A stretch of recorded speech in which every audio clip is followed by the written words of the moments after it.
The government is set to announce new rules around some aspects of Ireland's immigration system. Justice Minister Jim O'Callaghan brought 3 different memos to Cabinet on Wednesday. The first relates to family reunification for non-EEA members.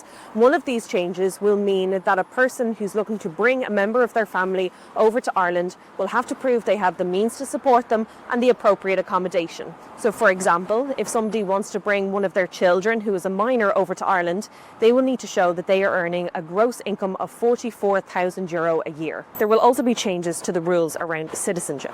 So for somebody who is looking to apply for citizenship, they will need to be resident in Ireland for at least 5 years before they can apply for it. We will be taking into account whether or not a person was in receipt of social protection benefits in the years preceding that. And that will be a factor enabling us to determine whether or not to grant citizenship or not. As I said previously, citizenship by naturalisation is not a right that anyone has. It's a privilege that the Irish government confers on people on behalf of the Irish people. So I don't view us as blocking citizenship in any way. The government is also going to introduce a contribution model for international protection accommodation.